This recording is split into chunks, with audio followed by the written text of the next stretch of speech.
Hello बच्चों, let's see this question. Consider the cell PtH2 NaOH aqueous NaCl aqueous AgCl solid Ag NaOH और NaCl के respective concentrations given है यहाँ पे at T degree centigrade. EMF of cell is also given, that is 1.05 volt, and standard reduction potential for silver is also given, that is 0.22 volt. Using this knowledge and taking RT upon F is equals to 0.06, answer the following question. Find the value of pKw of water at T degree Celsius. और यहाँ पे चार options आपको given है 14.91, 12.91, 13.91 and 14.15. तो चलिए इस question को सॉल्व करने से पहले इस क्वेश्चन में ये देखते हैं कि कौन सा की कंसेप्ट यूज हुआ है इसमें. इस क्वेश्चन को सॉल्व करने के लिए आपको आइडिया होना चाहिए सेल रिएक्शन के बारे में. Then you should also know something about Nernst equation. No, Nernst equation जो है ना, वो ईएमएफ ऑफ सेल को कैलकुलेट करने के लिए यूज किया जाता है. अगर मैं नर्स्ट इक्वेशन का ओवरऑल इक्वेशन लिखूं तो that is EMF of cell is equals to E naught of cell minus 2.303 RT upon NF log Q, where Q is the reaction quotient. और जो तीसरी चीज आपको आनी चाहिए इस क्वेश्चन को सॉल्व करने के लिए वो है वाटर का dissociation constant, that is Kw का formula, that is equals to concentration of H plus and into concentration of OH minus. अब एक बात ध्यान देना आप यहाँ, this is also temperature dependent. ठीक है, तो टेम्परेचर डिपेंडेंट होने की वजह से इसके वैल्यूज भी वेरी कर सकते हैं. और वही वैल्यू नॉट Kw, हमें pKw निकालने के लिए बोला गया है क्वेश्चन में. तो pKw is nothing but minus log of Kw. तो ये चारों कंसेप्ट यूज करके हम इस क्वेश्चन को सॉल्व कर सकते हैं. अब आते हैं क्वेश्चन पे. तो क्वेश्चन में जो आपके पास गिवन सेल है उसके लिए हम सबसे पहले सेल रिएक्शन लिखेंगे और देखेंगे कि ओवरऑल सेल रिएक्शन क्या होता है. अगर मैं इस क्वेश्चन को दो पार्ट्स में लिखूं सेल के रिएक्शन को, तो आप ये देखेंगे कि इसमें एनोड के ऊपर there is conversion of H2 into H plus. ठीक है, ये मोर एप्रोप्रिएटली ऐसा लिखा जा सकता है. और कैथोड के ऊपर the conversion is of AgCl to Ag and Cl minus. ये हो रहा है रिएक्शन. ठीक है, इस रिएक्शन को अगर बैलेंस करना चाहें तो इसको मैं हाफ के टर्म्स में लिख सकता हूँ यहाँ पर. तो फिर यहाँ पे ये 2 नहीं रहेगा और यहाँ पर ये 2 नहीं रहेगा. ठीक है, now this reaction is balance. अब ये जो रिएक्शन हो रही है ना, यहाँ पर ये इलेक्ट्रॉन का गेन करके ऐसा रिएक्शन हो रहा है. अब ये जो है इसी रिएक्शन को हम एक सेल के तरह से लिख सकते हैं. जो सेल हमारे पास गिवन है उसी को रिप्रेजेंट करने का वो दूसरा तरीका हो सकता है. Now using these two cell reactions we can write the given cell in the form of this. अब जो हमें पास सेल गिवन है ना उसको हम इस तरीके से लिख सकते हैं, that is Pd H2 H plus aqueous Cl minus aqueous AgCl solid and Ag।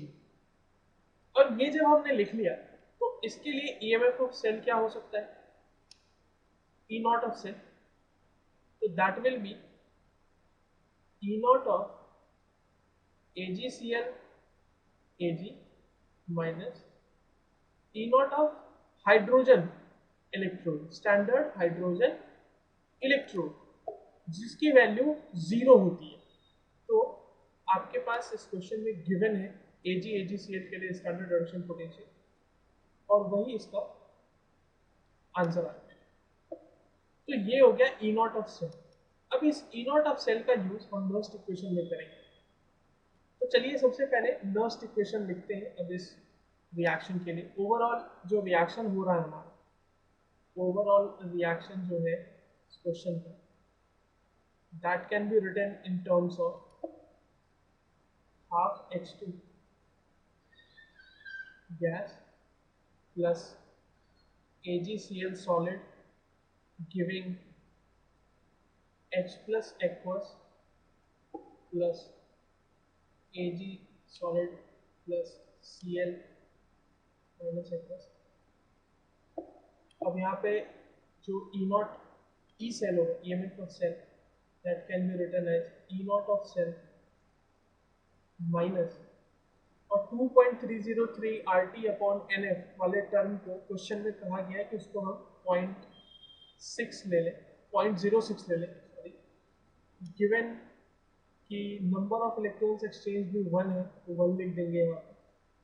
Log Q की जगह पे concentration of H plus into concentration of Cl minus, बाकी Ag सॉलिड, AgCl और H2 के कंसंट्रेशंस को हमने यूनिटी कंसिडर कर लिया क्योंकि वो ज़्यादा वेरी नहीं करते।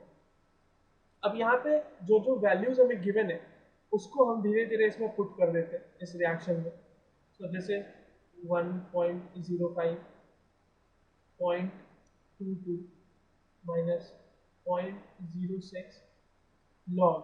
अब H प्लस की कंसंट्रेशन यहाँ पर जो है वो हम KW के टर्म्स में लिखेंगे।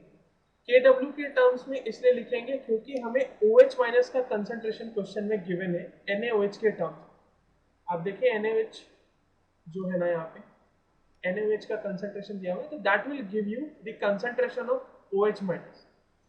तो इसीलिए हम H प्लस का कंसंट्रेशन जो है वो OH माइनस और KW के टर्म्स में अगर लिखना चाहें तो as we know that KW is equals to concentration of H plus into concentration of OH minus। तो वहां से हम concentration of H plus को लिख सकते हैं KW अपॉन OH minus का concentration, और वही वैल्यू यहाँ पे मैं पुट कर रहा हूँ into Cl minus का concentration। इसको थोड़ा सा सॉल्व करें, थोड़ा सा इसको सॉल्व करोगे तो आप देखोगे कि ये आ रहा है 0.83 is equals to minus 0.06 log KW minus 0.06 log Cl minus का कॉन्सेंट्रेशन अपॉन OH माइनस का कॉन्सेंट्रेशन। अब इसमें आप एक चीज देखें कि यहाँ पर जो माइनस लॉग ऑफ KW है that can be written as PKW। तो इस रिएक्शन को जब आप सॉरी इस इक्वेशन को जब आप फर्दर सॉल्व करेंगे तो you will get 0.83 is equals to minus 0.06 PKW minus 0.06 log concentration of Cl minus upon concentration of OH minus। अब ये क्वेश्चन बहुत ही आसान हो गया है, इसको थोड़ा सा मैनिपुलेट अगर हम करें मैथमेटिकल मैनिपुलेशन तो वहाँ से आप PKW की वैल्यू फाइंड आउट कर सकते हैं and that will come around 83/6 plus log 1.2 ये 1.2 इसलिए है क्योंकि Cl माइनस का कॉन्सेंट्रेशन आपको क्वेश्चन में गिवन है और OH माइनस का कॉन्सेंट्रेशन आपको गिवन है क्वेश्चन में। Cl माइनस का कॉन्सेंट्रेशन गिवन इज 0.012, उस वैल्यू को वहां पे पुट कर दीजिए, और OH माइनस का कॉन्सेंट्रेशन गिवन इज 0.01, इस वैल्यू को वहां पे पुट कर दीजिए, and finally when you will solve it the value of pKw will come around 13.91. So the correct answer for this question is 13.91. That is the option C. I hope you understood it well. All the best.